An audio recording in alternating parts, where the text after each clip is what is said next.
welcome to MSNBC's coverage of Election Night 2020, the fight for the Senate. All right, it's time for the 7 p.m. poll closings out of the state of Kentucky.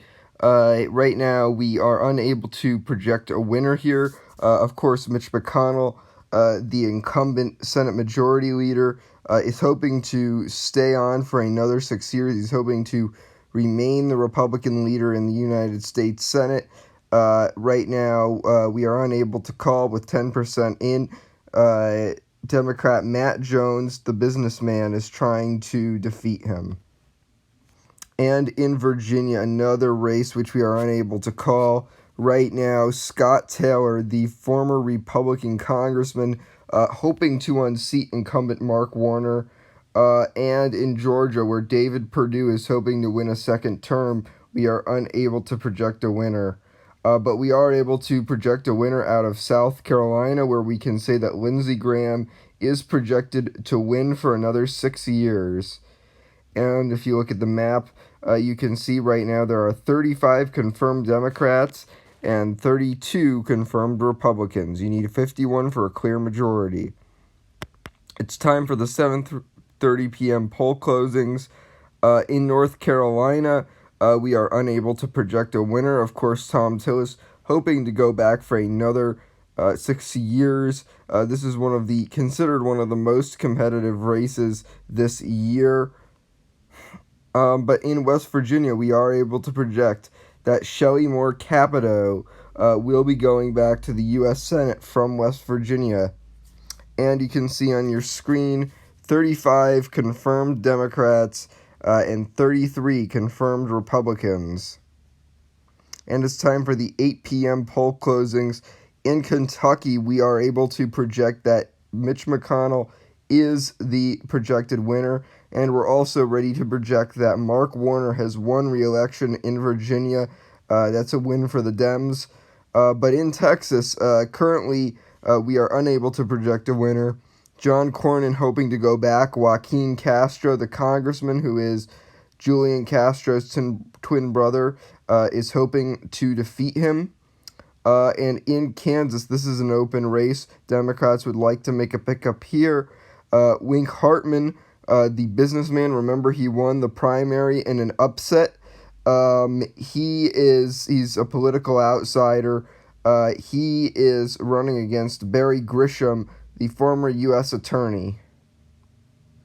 And in Tennessee, another open race. Right now, Bill Haslam, the former governor, is hoping to keep this seat in Republican hands. He's being challenged by state lawmaker Jeff Yarbrough. And we are also unable to project a winner out of Mississippi. If you remember, 2 years ago there was a special election here. This year it is a rematch between Cindy Hyde-Smith, the incumbent who's hoping to win a full term, and the Democrat Mike Espy. And in Alabama, one of the most crucial races of the season, Jim Ziegler, the Republican state auditor in Alabama, challenging the incumbent Democrat Doug Jones. I apologize for that. Doug Jones hoping to have another upset and win a full 6-year term tonight. And in Michigan, if you remember, Gary Peters announced he would retire after just one term to go work in the private sector. Right now, Brenda Lawrence is hoping to replace him. John James, the Republican who ran 2 years ago, is now running to replace him and hopefully, for him, make it a pickup for the Republicans. And in New Hampshire, Jeanine Shaheen running for another 6-year term. Governor Chris Sununu is hoping to challenge her in what is expected to be a very competitive race. This one could be a nail-biter. Right now, it's way too close to talk about. And in Maine, another crucial race. Susan Collins, the incumbent senator, being challenged by Jared Golden, the freshman congressman. However, we are able to make a call out of Massachusetts. We can say Ed Markey will be going back to the Senate for another 6 years. In Rhode Island, no surprise here, Jack Reed going back to the Senate for another 6 years from Rhode Island. Hey, remember him from the 2020 election, from the 2020 Democratic primary when he ran for president? Well, now Cory Booker is now projected to win re-election in New Jersey for another 6 years. And Chris Coons is also projected to win in the state of Delaware. We can also say tonight that in Illinois, Dick Durbin will be going back for another term. He is the second most powerful Democrat in the U.S. Senate. And we have one projection to make for Republicans as well. In Oklahoma, Scott Pruitt, remember him? He was the embattled EPA director. He will be Oklahoma's next U.S. Senator. And you can see on the screen there are currently 41 Democrats in the Senate, 35 Republicans in the Senate. You need 51 for a clear majority. It's time for the 8:30 p.m. poll closings. We are ready to project Tennessee for Bill Haslam. This seat will stay in Republican hands. Bill Haslam will win here tonight. And in Arkansas, we are also able to project that race for Tom Cotton. Tom Cotton going back for another 6 years from Arkansas. And you can see on the screen 37 Republicans, 41 Democrats confirmed for the U.S. Senate. You need 51 for a clear majority. Okay, it's time for the 9 p.m. poll closings, and we are ready to project that John Cornyn has won the Texas Senate race. He will go back for another 6-year term. And in Colorado, this is a seat. This is one of the most targeted seats by Democrats of the entire year. Of course, Democrats have been putting more money into this race than almost any other race in the country. They see a huge target of opportunity here in Colorado. Cory Gardner, the embattled incumbent, is hoping to hold on. Jena Griswold, the Secretary of State of Colorado, currently leads him right now, but we can't make a projection there quite yet. And in the New Mexico Senate race, remember Tom Udall announced he would retire from this seat. John Sanchez, the former lieutenant governor of New Mexico, is in a tight race with Ben Ray Lujan, the congressman. Remember, Ben Ray Lujan is hoping to hold the seat for Democrats. Sanchez is hoping to make this a pickup for the Republicans. And in Arizona, this is expected to be one of the most competitive races of the season. This one really expected to be down to the wire. Martha McSally in a hotly contested race with Mark Kelly, the former astronaut. Right now, we are unable to make a projection here in Arizona. But in Minnesota, we are also unable to make a call. Tina Smith, remember, she won a special election 2 years ago. She's hoping to win a full term. She's being challenged by former state lawmaker Doug Wardlow.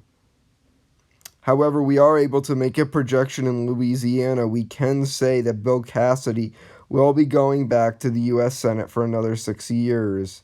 Also in Wyoming, we are able to say that history has been made as Liz Cheney is projected to be the first woman to ever represent Wyoming in the U.S. Senate.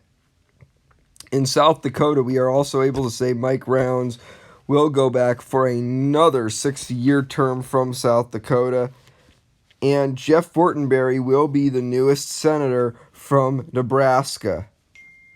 And you can see on your screen that there are currently 41 Democrats and 42 Republicans. You need 51 for a clear majority. Stand by for major projections. In Georgia, we are finally able to project that David Perdue is the incumbent senator, will be going back for another 6 years. This was considered one of the most competitive races. It was extremely close.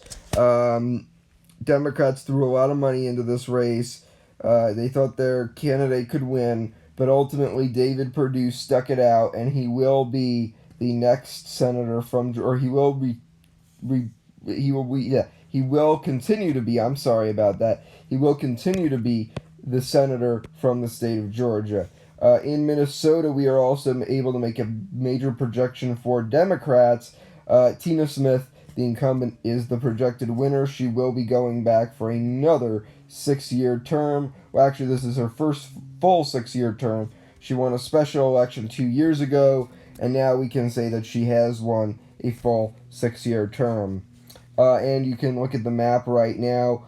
43 Republicans, 42 Democrats. You need 51 for a clear majority. Okay, it's time for the 10 p.m. poll closings, and we have a major projection out of Alabama. We can say the first pickup of the night for Republicans. Jim Ziegler has officially unseated Doug Jones in the Alabama Senate race. Huge breaking news for the GOP. They viewed this as one of their best opportunities to make a pickup tonight, and tonight they have made a pickup out of the state of Alabama. And in Kansas, Wink Hartman will retain the seat for the Republicans, a big win for the GOP. However, Democrats will counter the Republicans' pickup with their own pickup. In Colorado, we are able to project that Jenna Griswold has unseated Cory Gardner in that state.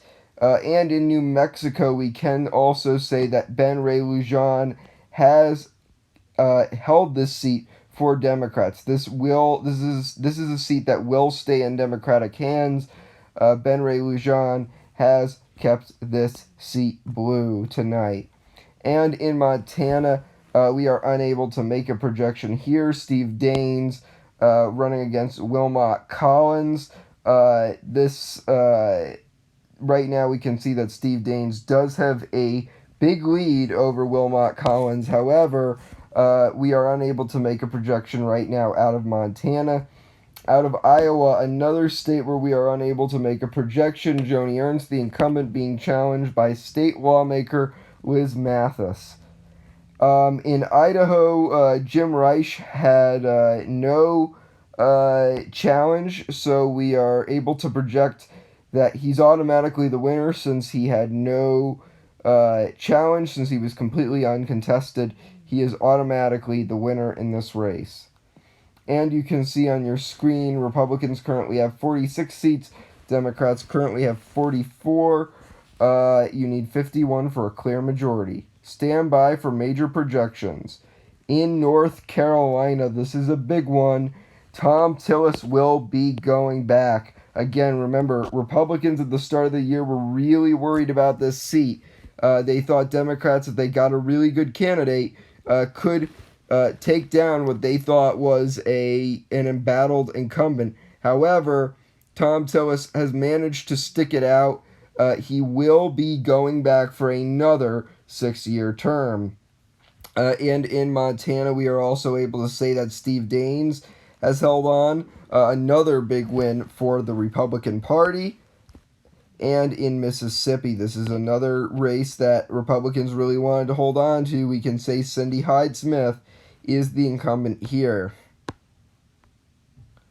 And you can see on your screen, Republicans have 49 seats. Democrats have 44. Democrats really need to run the table now if they want any shot of winning the Senate back. It's time for the 11 p.m. poll closings. We only have one projection to make. Jeff Merkley, the Democratic senator from Oregon, will be going back for another 6-year term. And you can see on your screen, Republicans currently have 49 seats. Democrats currently have 45. You need 51 for a majority.